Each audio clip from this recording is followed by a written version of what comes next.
أعوذ بالله من الشيطان الرجيم بسم الله الرحمن الرحيم السلام عليكم ورحمة الله وبركاته الحمد لله رب العالمين وبه نستعين على أمور الدنيا والدين أشهد أن لا إله إلا الله وحده لا شريك له وأشهد أن سيدنا محمدا عبده ورسوله لا نبي بعده اللهم صل على سيدنا محمد وعلى آله وأصحابه أجمعين أما بعد. Bersyukur kita kepada Allah Subhanahu wa taala dimanapun kita berada atas nikmat yang diberikan oleh Allah Subhanahu wa taala kepada kita semua. Mudah-mudahan kita selalu dalam lindungan Allah Subhanahu wa taala. Kemudian salawat dan salam kita sampaikan ke Nabi Allah, yakni Nabi besar Muhammad sallallahu alaihi wasallam. Allahumma salli ala Muhammad wa ala ali Muhammad. Pemirsa hadirin yang dirahmati Allah Subhanahu wa taala. Hari ini saya akan menyampaikan kisah seorang sahabat yang mulia, yaitu Anas bin Malik. Sebelum kita memasuki pembahasan tersebut, saya mengucapkan ribuan terima kasih kepada rekan-rekan yang telah menonton video ini, ibu-ibu, bapak-bapak, saudara-saudari, dan Anda sendiri yang menonton. Terima kasih telah menonton, karena yang saya sampaikan adalah sahabat Nabi, Anas bin Malik. Bismillahirrahmanirrahim. Anas bin Malik itu ada nama lengkapnya, yaitu namanya Anas bin Malik bin Nadar bin Damdam Al-Ansari Al-Ghazraji. Kemudian sebiasanya ia dipanggil Abu Hamzah, dan digelari pada masa itu namanya yaitu Khadim Rasulullah. Khadim Rasulullah. Apa itu Khadim Rasulullah? Khadim itu maksudnya pembantu atau pelayan Rasulullah sallallahu alaihi wasallam. Kemudian Anas bin Malik dilahirkan di Yasrib. Tahu Yasrib? Madinah namanya.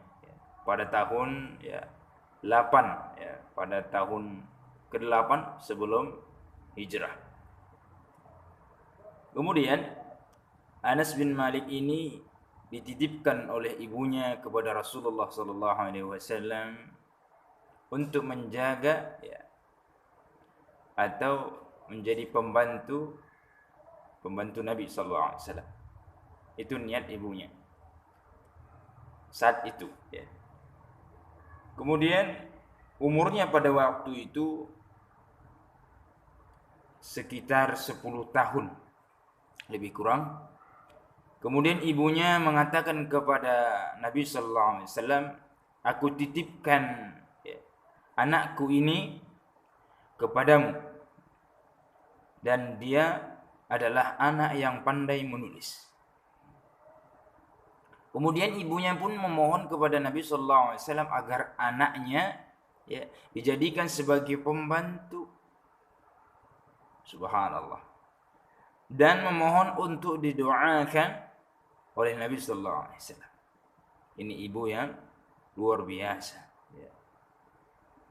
Kemudian Rasulullah sallallahu alaihi wasallam lalu berdoa kepada Allah Subhanahu wa taala atasnya Anas.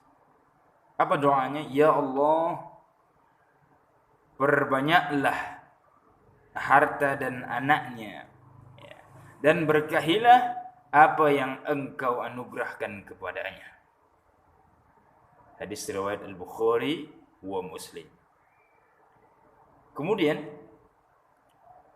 luar biasanya lagi adalah ia pernah mengatakan, aku membantu Rasulullah sallallahu alaihi wasallam selama 10 tahun. 10 tahun. Selama itu, 10 tahun itu, aku belum pernah mendengar Nabi sallallahu alaihi wasallam mengatakan ah. Luar biasa budi baik Rasulullah itu. Belum pernah aku merasakan, belum pernah aku dengar bahwasanya Nabi sallallahu alaihi wasallam mengucapkan ah kepadaku. Beliau juga tidak pernah mencela pekerjaan yang aku buat, yang aku lakukan pada saat itu. Hadis riwayat At-Tirmizi. Hadirin yang dirahmati Allah Subhanahu wa taala. Mari kita dalami Anas bin Malik ini. Tentang Anas lagi, ya.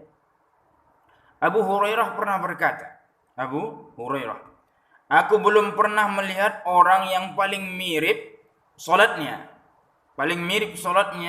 dengan Rasulullah sallallahu alaihi wasallam selain Ibnu Ummu Sulaim. Maksudnya adalah Anas bin Malik. Belum pernah Abu Hurairah melihat sepersis atau sesama salatnya Nabi.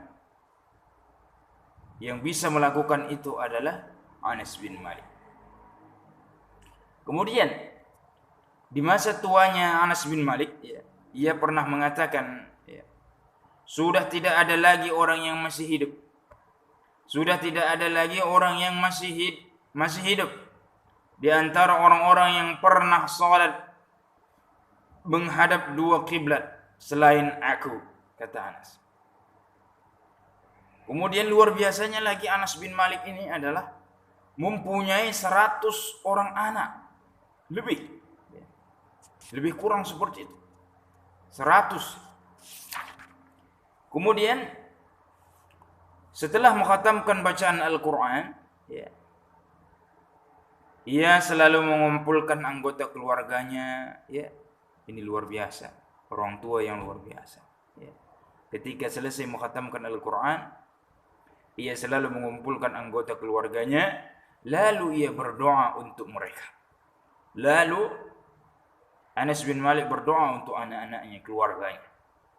Setelah Rasulullah sallallahu alaihi wasallam wafat, Anas merantau ke Damaskus, kemudian ke Basrah.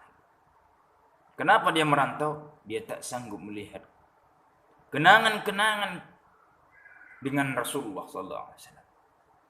Dia merantau ke Damaskus, kemudian ke Basrah. Kemudian luar biasanya lagi adalah Anas bin Malik ini, ia meriwayatkan 2286 hadis dari Nabi sallallahu alaihi wasallam. 2286. Di antaranya, dari sekian ribu itu, Nabi sallallahu alaihi wasallam bersabda, tidak sempurna iman seseorang, ini bunyinya artinya, di antara kalian sampai ia mencintai untuk saudaranya apa-apa yang ia cintai untuk dirinya sendiri. Hadis riwayat Al-Bukhari. Kemudian Anas bin Malik adalah sahabat yang paling akhir meninggal dunia.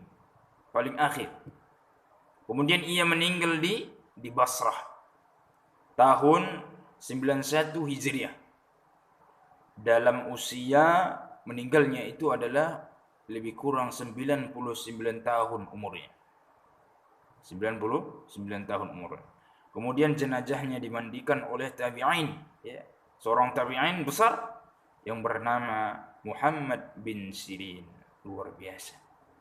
Hadirin yang dirahmati Allah Subhanahu wa taala. Inilah kisah singkat dari Anas bin Malik. Bagaimana sifat beliau, sanjungan beliau kepada Nabi sallallahu alaihi wasallam. Begitu juga Nabi sayang kepadanya. Begitu juga sahabat-sahabat lain sayang kepadanya. Inilah Anas bin Malik.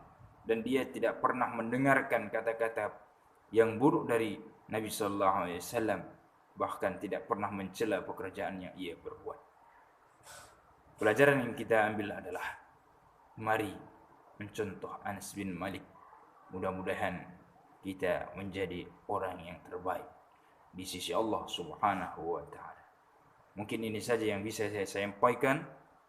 Akhirul kalam, afwan minkum. Assalamualaikum warahmatullahi wabarakatuh.